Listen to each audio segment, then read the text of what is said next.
Hey guys, it's the Sisterlocks Diva coming straight at you talking about what? Natural hair, of course. That's how we do on this channel. Hi guys, it's Lauren, the Sisterlock Diva. I love talking about locks and sister locks, but also loose natural hair as well. So, just a little plug at the beginning, guys. You may know July 28th, Sunday, this coming Sunday, in downtown Silver Spring, in my neck of the woods, we are going to have the Naturalista Hair Show. I am also running a giveaway on my blog right now. So if you go to thesisterlockdiva.com, you can enter to win a free ticket to the Naturalista Hair Show here in Silver Spring. So that's just a little plug right there. Feel free to visit if you need to. I hope to see you guys who are local. I hope to see you there. Really excited about it. Taryn and Angela have put together a wonderful show for us. Alright, so let's get into tonight's topic, guys. Sister locks, frequently asked questions. Alright, so let's start with the obvious. What are sister locks? Alright, very basic question, very easy. So sister locks is actually a patented locking system. It is the only patented locking system out there where you have these tiny uniform locks that are based on a pattern grid. It's all about the symmetry with sister locks.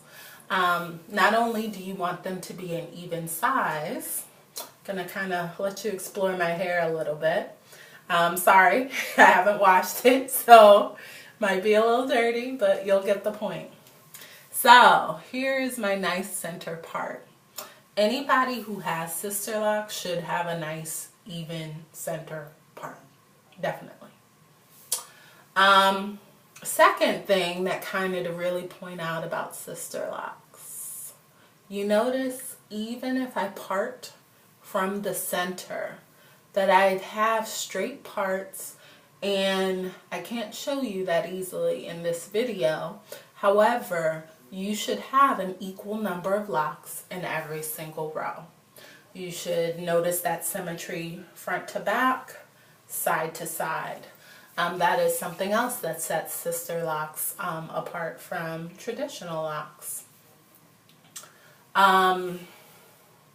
Sister locks are retightened versus retwisted. That terminology retwisted is for traditional locks. The terminology retightened is for sister locks. Whether you're talking about the install where they're initially started, or you're talking about regular retightenings, sister locks are retightened or began with this little small white tool. It's about this big. It has like a little slit in it, and that's what is used to start sister locks and to maintain them as well. This tool is used by all sister lock consultants. All sister lock consultants should be using the sister lock tool. One thing that there is some debate about in the sister lock community, but is true, is that if you're not using a sister lock tool, at that point you're considered not to have sister locks any longer. If you're retightening with a paper clip, if you're retightening with the nappy locks tool, it is considered at this time that you do not have sister locks. This patented locking system was created by Dr. Joanne Cornwell, and she's the one who came up with the sister lock tool and with all the sister lock products as well. That's another thing. There's a whole set of products. The biggest thing for a newbie that you would be exposed to would be the Getting Started shampoo. I'll reach into my shower for a minute and show you what it looks like. So I'm back. So this is what the bottle looks like. Getting Started shampoo. This is the official Sisterlocks shampoo, and its combination of ingredients is it allows the hair to bind together to form the Sisterlocks, and allows them to mature the way they should if you're using this getting started shampoo. So any Sisterlock person is very familiar with that. So that's just a little bit on what Sisterlocks are. So a question someone asked me earlier on Facebook was, when you have your test locks, are you supposed to, she basically was asking, are you supposed to be banding and braiding? So a little bit about what is banding and braiding. So banding and braiding is when you start your Sisterlocks. When you go to wash them, what you do is you take a small section of locks like this and you kind of loosely braid them. So you'll see here, I'm kind of loosely braiding.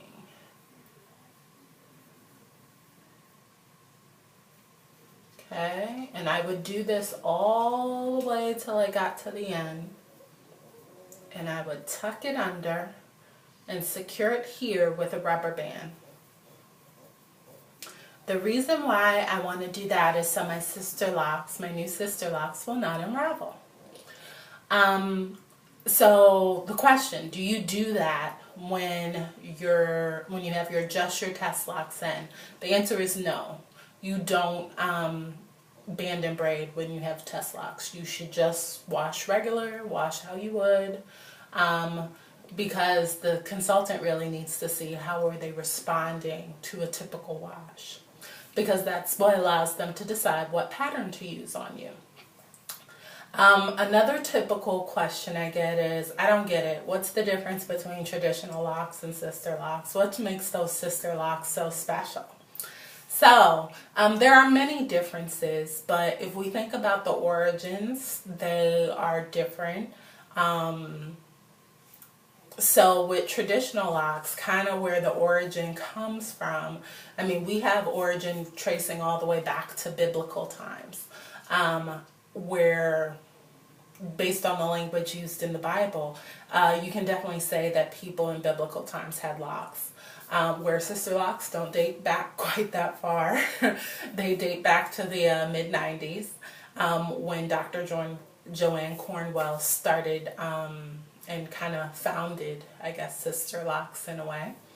So they differ slightly from that, how they're started. So starter locks, traditional locks, are usually started by two-strand twists, coiling, something along those lines in order to start the locks, and some type of gel material kind of substance is used to start to form that lock. Where with Sisterlocks, number one, there are no gels, there are no product that you use when you start them nor when you retighten them. You're just doing it on dry hair, and you have your Sisterlock tool, and you're kind of doing like a crochet method on the Sisterlocks, and that's kind of how they're started. So tool and no product versus product and two-strand twists or coils, as the two most common methods of how you start locks. You can also start locks from braids as well, if you want to think about it that way as well. You have braided locks. So another way that they differ is in price. Sisterlocks are much more expensive than traditional locks. Traditional locks, starter locks, can range, I guess, depending on area of the country, $85 to like $110-ish. Where Sisterlocks, that package of 3 visits, usually, depending on where you live in the country, I'd say low 600s to up above 1,000. Maybe even as low as 5, maybe. But pretty much 5 to 1,000. That's a lot of money and a big difference in price. Another common difference that I think about when I think about Sisterlocks versus traditional locks is the symmetry with Sisterlocks. That makes them different. Where traditional locks don't always necessarily have a symmetry to them. They can be really large, they can be kind of small, but they're never as small as Sisterlocks. Where Sisterlocks, they come in small, medium, and large, but even larger size Sisterlocks tend not to be as large as traditional locks. But it's that pattern grid that really makes it different. So those are just a few differences on Sisterlocks versus traditional locks. If you want more information on that topic, I did do What's the Difference Between Locks and Sisterlocks on my blog. You can check it out, thesisterlockdiva.com, and search What's the Difference Between Locks and Sisterlocks. That was the title of the article. I think that's all I'm gonna have for now. If you have questions about Sisterlocks, please put them below and I will make sure I'll pop on and answer you right back. So that's another wonderful video put together by who? The Sisterlock Diva. So if you have any more questions, feel free to email me or to post your questions below. Email Lauren@thesisterlockeddiva.com. Have a great night, guys. Bye.